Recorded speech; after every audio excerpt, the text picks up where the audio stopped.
Hey there, this is how to insert a YouTube video inside your Canva project. So first thing, let's start out a project over here. So let's say a presentation, for example. And then once that loads up, if you look at the left sidebar, you're gonna find an option that says apps. Just click on it.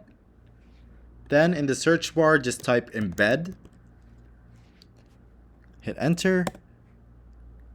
Then click on the option that says embed.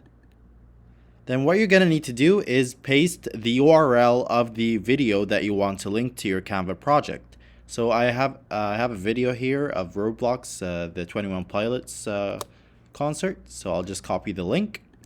And then over here, I'll just paste it.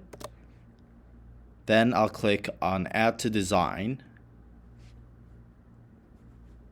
Once you add it to the design, you can just resize it. And you can control the transparency of it. You can animate it. So let's say it rises or pans or fades. And then you can even play it inside your Canva project. So let me just play it.